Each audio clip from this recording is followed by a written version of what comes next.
Welcome to the Macmillan Report. I'm Marilyn Wilkes, your host, and our guest is Paris Aslanidis, a lecturer in Hellenic Studies and Political Science. His current research interests include social movements, populism, Greek politics, and methods of text analysis. Today, we'll talk with Professor Aslanidis about populism and social movements. Welcome, Professor Aslanidis. Thank you very much. Good to be here. Yes, so populism, let's define that as a term. Right. So I should have a ready answer for that, and I do, but you have to know that there's a long controversy over the meaning of the term. So I define it as a type of anti-establishment discourse in the name of the people, right? Which means that there's a politician or a social movement that has this rhetoric that idolizes the people and claims that the elites, or some form of elite, is responsible for the grievances of the people. And the legitimizing force behind their argument is the notion of, or the value of popular sovereignty, right? So the people feel that in every society, its members should be the ones taking decisions and on how they govern themselves, right? And when this element of popular sovereignty is somehow undermined by a powerful force out there, the so-called elites, then they're justified to rebel against what is going on and claim back sovereignty into their own hands, right? Okay. That doesn't leave so much space for normative considerations yet on whether this is a good thing or a bad thing, which is, the way most people would approach the topic. I see that as a second-level question, and we can, of course, discuss it. But in terms of, as we say, seizing the object and identifying, if you want to put it simply, who is a populist and who is not a populist, I tend to look at what they say, at what the discourse of the movement or the party is, and identify whether they employ this distinction between people and elites as their dominant theme, right? There are, of course, other views out there. Others would associate populism with specific policies, for instance, economic policies. This is the dominant view amongst economists, for instance.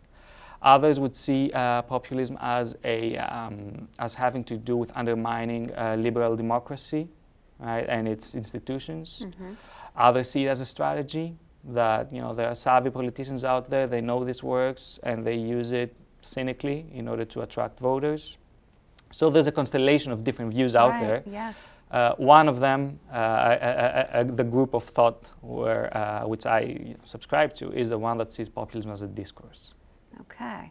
So let me ask you this. What drew you to be interested in populism? Right. You are Greek, yes? Yes, I am. And I know you've looked at populism in Greece. I mean, is that part of it or is it something else? Great question. So back in 2011, when I started my PhD, we had this social movement in Greece. Remember, Greece was in the midst of the crisis in 2011, right? And everybody was out in the streets protesting against the bailout agreements and austerity and so on and so forth. So we had this movement that did mobilize this feeling of we are the people here, and some guys up there who we do not like are trying to defraud us of our sovereignty, right? And my academic mentor back then thought it would be a great idea to study populism in the form of a social movement, which was, because this is what we were experiencing back then, right? Right. So it was political developments that actually led me to the topic, and I haven't regretted it, to be honest, because I managed to study populism both as a form of party politics, but also at the grassroots. And I have actually specialized in the grassroots aspect because there are many scholars who have employed the term populism in social movement studies, and that's the ground I'm trying to break. How do you look at populism at that level? I mean, what are you looking at? Facebook, what kinds of things? Social media is a good way. Of course, populism didn't begin, in the era of social media. We had populist social movements before that. So you usually follow the paper trail of the movement. It could be manifestos of the movement. It could be interviews with its activists. Could be flyers or banners, right? In general, you're trying to figure out the collective identity of the movement. Who's we in the movement? If you ask them, who are you? Why are you out there in the street as a group? What is this group all about? Right. And who are you against? So what's your grievance and who do you direct it against? And you get answers along the lines of, we are the people, and we are protesting against bankers or businessmen, or it could be academics, of course. The elite group has different types of connotations around the world, and we're protesting against, the inordinate power over us. Then you're on track to be able to label that a populist movement, right? Right. The specific grievances differ. The specific elites against whom these grievances are directed also differ. For instance, I would claim that both the Tea Party was a populist movement here in the States, again during the crisis, and Occupy Wall Street, right? Some people have trouble associating the label with both movements. That has to do, of course, with your normative understanding of the whole concept. Right? I try to be as objective as I can and just employ my work as a tool of identification, and then I work my way from there. I see. I'm curious to know your thoughts about how populism develops in a country. We can talk about Greece, of course. I'm also interested in your thoughts about the United States. You've been in the United States here at Yale for the past 3 years or so with the new president coming into power. I'm interested in your thoughts about particularly the United States and populism, and is it growing in your opinion? Because from where I'm sitting, it seems to be. Right. So for many academics, the US is one of the most fascinating cases when it comes to populism, and it has been since its founding, more or less.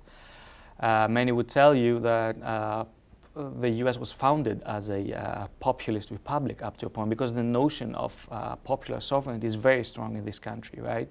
The fact that it rebelled against monarchy, right? Right. Has infused the population with values of we the people that are very strong, and this creates an undercurrent of potential mobilization throughout the decades.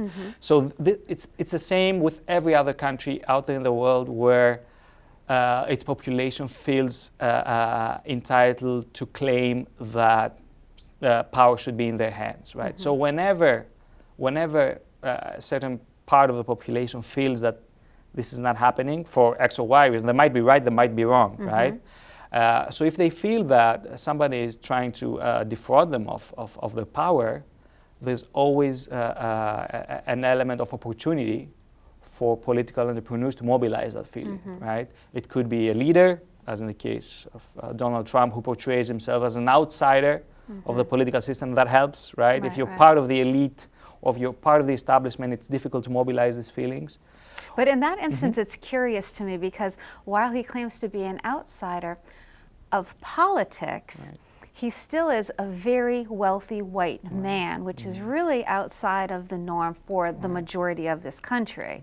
So that fascinates me. Yeah, he's not the first to do that. We've had Berlusconi in the past in Italy. It was a similar case. We've had cases in Central Europe.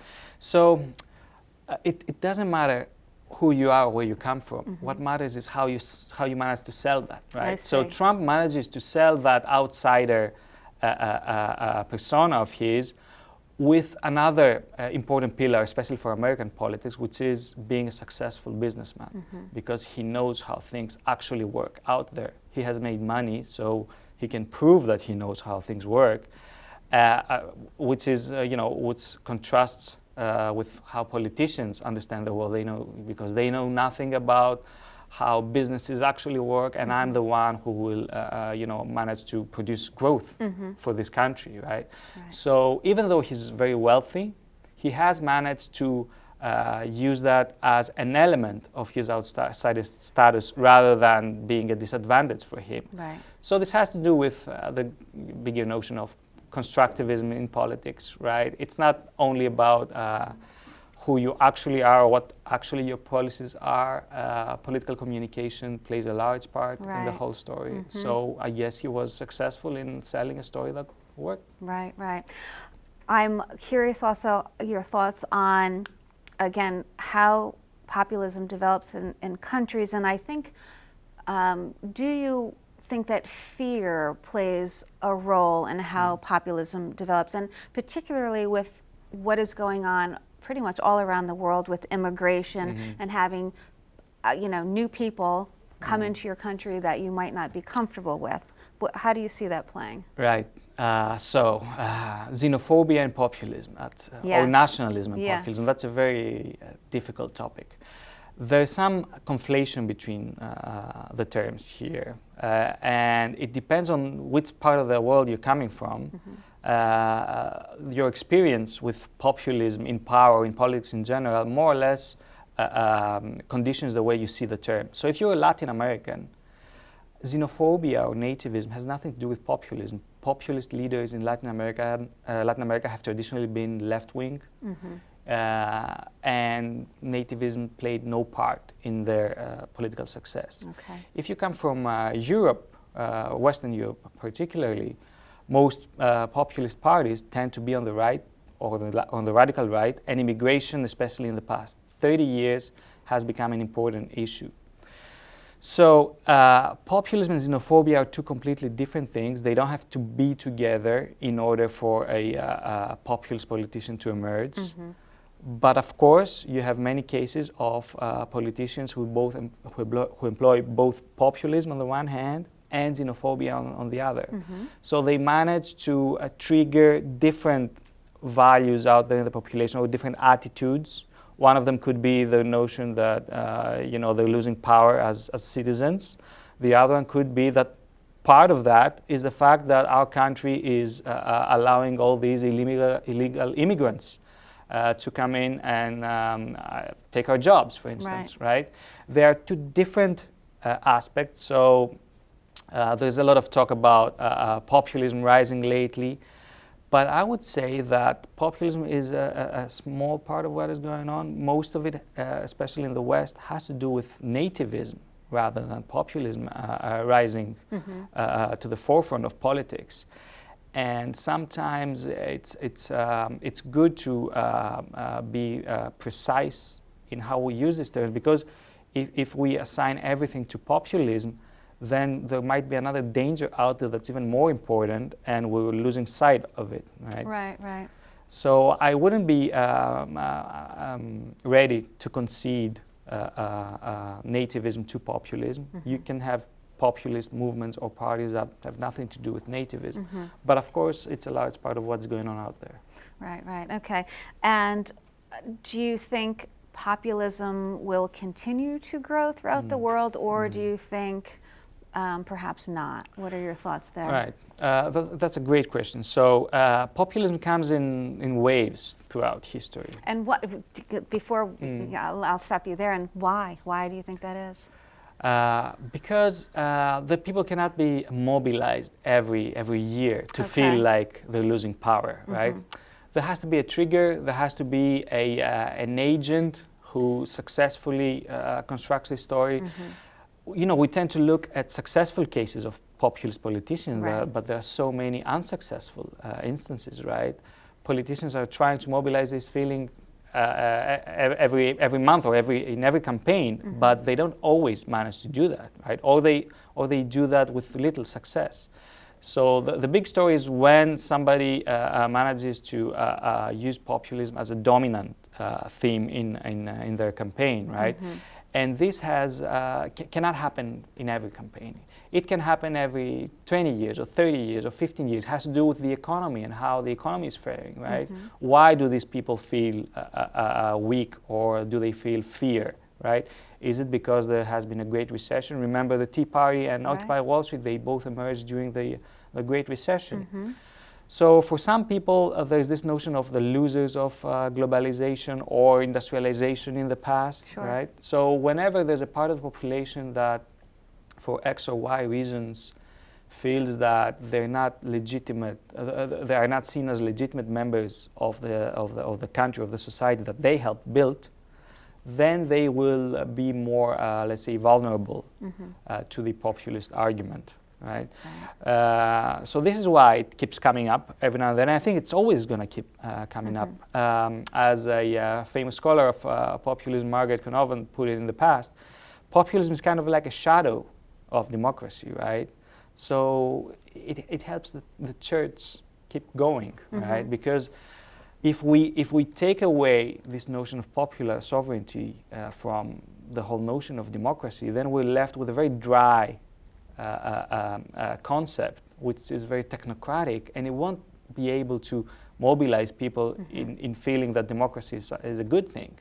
So this majoritarian element of democracy, of we the people, has to be there at some point, right?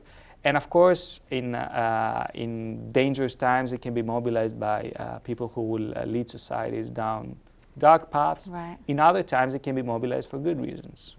Can you cite an example of a good reason?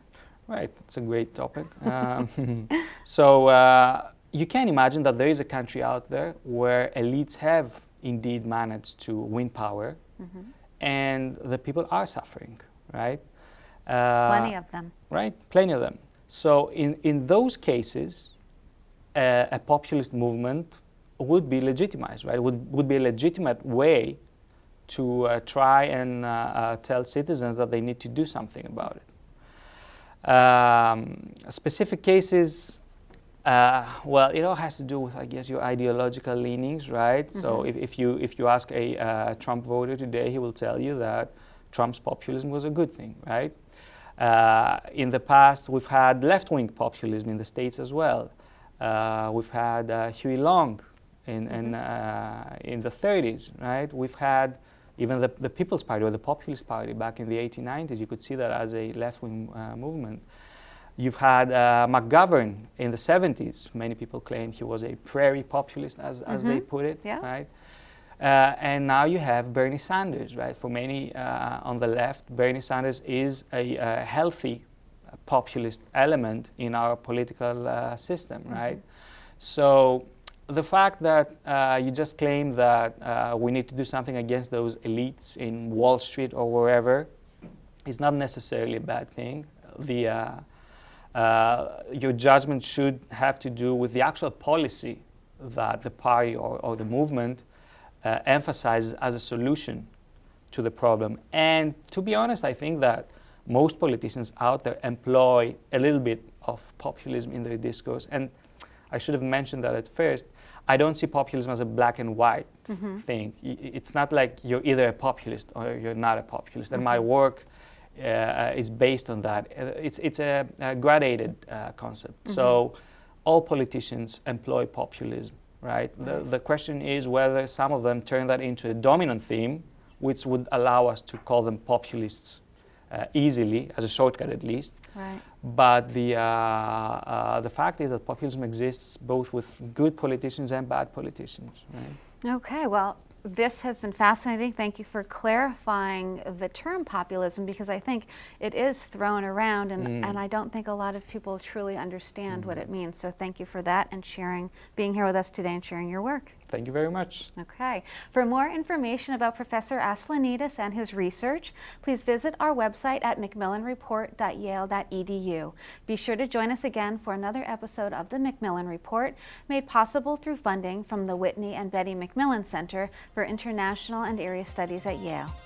Thank you so much. Thank you.